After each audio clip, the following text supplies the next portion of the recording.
பின்னணி பாடகர் டி.எம். சௌந்தரராஜன் பாடியதை தூக்கிவிட்டு பாடகர் எஸ்.பி. பாலசுப்ரமணியத்தை வைத்து பாட வைத்த இசைஞானி இளையராஜா.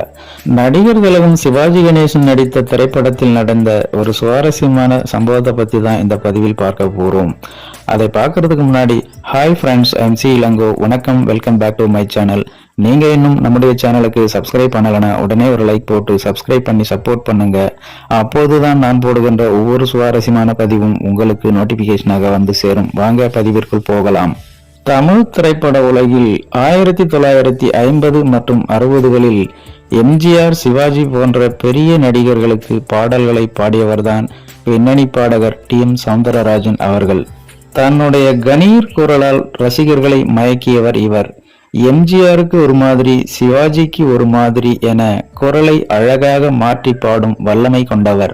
இசையமைப்பாளர் எம்.எஸ். விஸ்வநாதன் இசையில் எண்ணற்ற பாடல்களை பாடியிருக்கிறார் பின்னணி பாடகர் டி.எம். சௌந்தரராஜன் அவர்கள். 1970ஆம் ஆண்டுகளின் இறுதியில் தமிழ் சினிமாவில் இசைஞானி இளையராஜா நுழைந்த பின் அவர் பல புதிய பாடல்களை அதிகம் பாட வைத்தார்.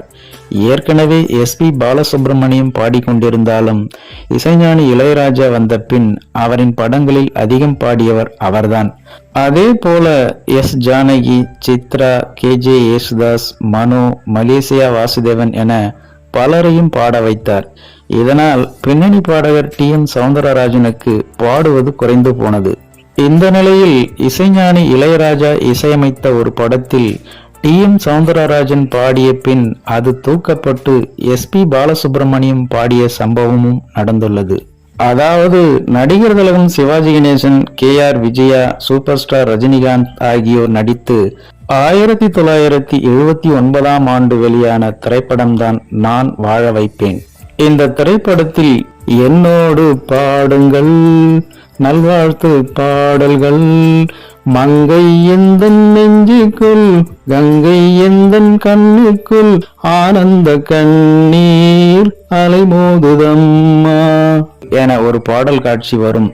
தனக்கு இருக்கும் நோயால் காதலியை கைப்பிடிக்க முடியுமா என சிவாஜி யோசித்துக் கொண்டிருக்கும் போது அவரின் காதலிக்கு பிறந்த நாள் வரும். அந்த நிகழ்ச்சியில் சிவாஜி ஒரு பாடல் பாட வேண்டும். மெட்டும் இசையும் துள்ளலாக இருக்க வேண்டும். ஆனால் பாடும் குரலில் ஒரு சோகம் இருக்க வேண்டும். இந்த சூழ்நிலைக்கு அழகாக மெட்டு போட்டிருப்பார் இசைஞானி இளையராஜா. முதலில் இந்த பாடலை பாடியது டி.எம். சௌந்தரராஜன் தான். ஆனால் அவரின் குரலில் பல இடங்களில் தழுதழுப்பும் நடுநடுக்கமும் இருக்கும். அதற்கு முக்கிய காரணம் அவரின் வயதுதான். எனவே அதில் திருப்தி இல்லாமல் அதே பாடலை எஸ்.பி. பாலசுப்ரமணியத்தை வைத்து பாட வைத்தார் இளையராஜா. அந்த பாடலை கேட்டால் எஸ்.பி. பாலசுப்ரமணியத்தின் குரலில் இருக்கும் இளமையும் சோகமும் அந்த சூழ்நிலைக்கு பொருத்தமாக அமைந்திருக்கும். இதனால் பின்னணி பாடகர் டி.எம். சௌந்தரராஜனை இசைஞானி இளையராஜா திட்டமிட்டே தூக்கிவிட்டார் என பலரும் பேசத் துவங்கினார்கள். ஆனால் அதே திரைப்படத்தில் இடம்பெற்ற ஒரு சூப்பர் ஹிட் பாடலான எந்தன் பொன் வண்ணமே அன்பு பூ வண்ணமே, எந்தன் பொன் வண்ணமே அன்பு பூ வண்ணமே, நெஞ்சில் பூராட்டமா கண்ணில் நீரோட்டமா, அதை நான் பார்க்கவா மனம் தான் தாங்குமா, எந்தன் பொன் வண்ணமே அன்பு பூ வண்ணமே.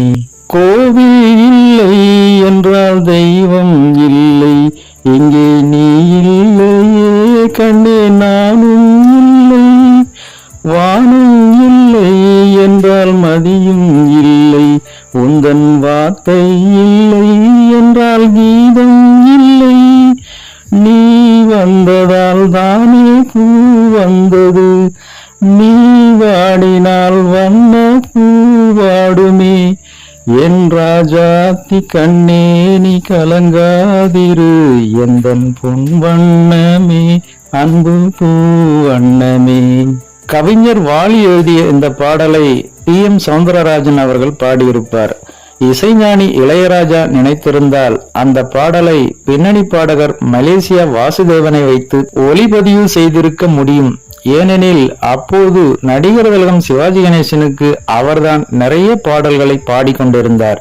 எனவே முதலில் நமக்கு ஒன்று திருப்தியாக இருந்தால்தான் ரசிகர்களுக்கு அது பிடிக்கும் என்பதில் இசைஞானி இளையராஜா உறுதியாக இருந்தார் என்றுதான் சொல்ல வேண்டும். ஓகே ஃப்ரெண்ட்ஸ், இந்த சுவாரஸ்யமான தகவலை பற்றி நீங்கள் என்ன நினைக்கிறீர்கள் என்ற உங்களோட கருத்துக்களை மறக்காம கமெண்ட்ல பதிவிடுங்க.